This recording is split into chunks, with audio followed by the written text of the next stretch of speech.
We're going up the road to the home and studio of Sarah Brayer. Sarah Brayer's works in the British Museum and the Smithsonian, and we are going to see her new paperworks for 2010 and 2000. We'll be showing them in 2010 and 2011.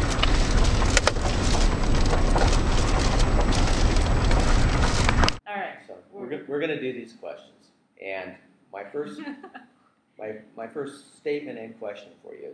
Okay, you've lived in Japan for almost 25 years. You're the first female artist ever to get the cover of the CWHA art show, which is one of the top shows in Tokyo. How has your work changed over the last 25 years from what you started doing to what you're doing now? Let's see. How's it changed? It's gotten bolder. Yeah. And it's more fun. Yeah. It's more like play, not Yeah. work. Good. And what did you do? well, I wasn't doing paper when I first came. Yeah. So I went from very kind of, what shall I say, a realistic sort of photographic eye, and work directly from my surroundings. And I would say now I work more from a kind of inner vocabulary that I've developed over many years of looking at my surroundings. And so I work with that more, and I also work more spontaneously. You're the only American who's permitted to make paperwork at the 800-year-old papermaking village in Echizen. How did all of this happen, and how did you arrange to make this happen?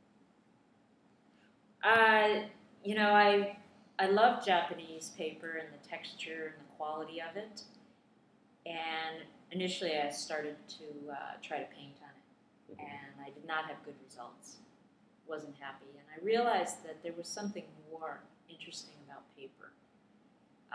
When I walked into the Taki paper mill in Echizen and saw the scale of the screens, and then put that together with my love of texture, I thought, this is an art medium that has really not been explored, and that's what I want to do.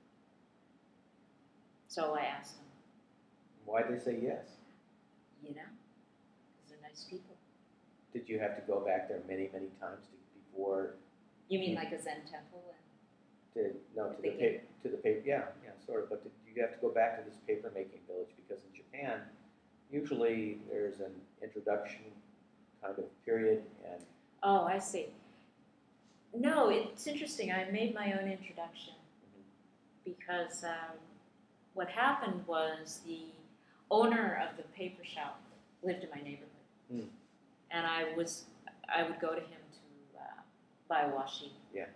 And I asked him one day, I said, I got to make paper somewhere. Do you know a place? And he looked at me and said, oh, yeah, I know a place. My brother has a factory. Wow. So I just happened to ask the right guy, because I've been going there now since 1988. We went up the next week after I had that initial conversation with him. And how come no other Westerners have shown up at this place? I don't know. Too hard to find? No, I mean, this is I searched for this. That's why I showed up there. Your work has been collected by the British Museum and the Smithsonian and the LA County Museum, as well as a few other major museums.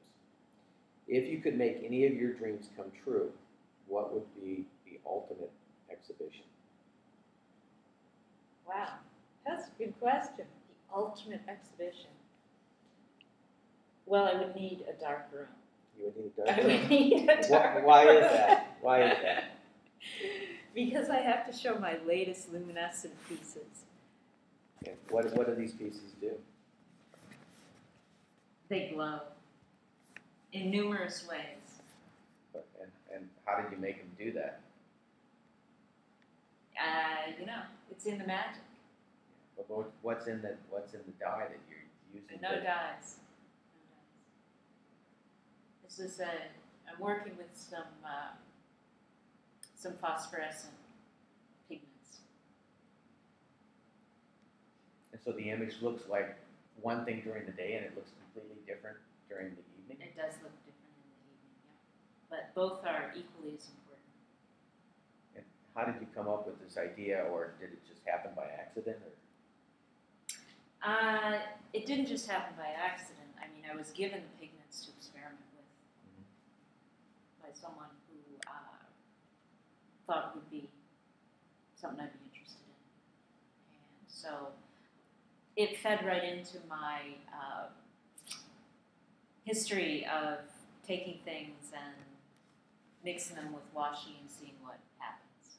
So basically I had no idea how it would work, if they would actually adhere to the fiber or if they'd just wash down the drain. Okay, so that would be part of the exhibit. Okay. And then the rest of the ultimate exhibition would have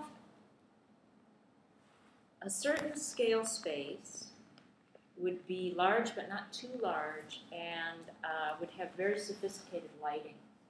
And the lighting, which I would like to work with a lighting designer, would shift over the artwork I was showing. Why would it shift? Because a number of the works I'm doing now are relate to low-level light situations. So reflected light at night, the glowing moon, and so to be able to actually shift the light would be something that interests me. You have a studio sort of in the heart of Kyoto, and you built this house and studio, what, about 10 years ago? Yeah. Masa, my husband, designed this beautiful space for me to work in. And it's part of our house. It's really great to have a space that's right here. If I feel like working in the middle of the night, I can get up and it's right out the back door. And also, the space does not have a lot of furniture in it, so I can make it really empty. And that's how I like to work, with a very clean, empty space.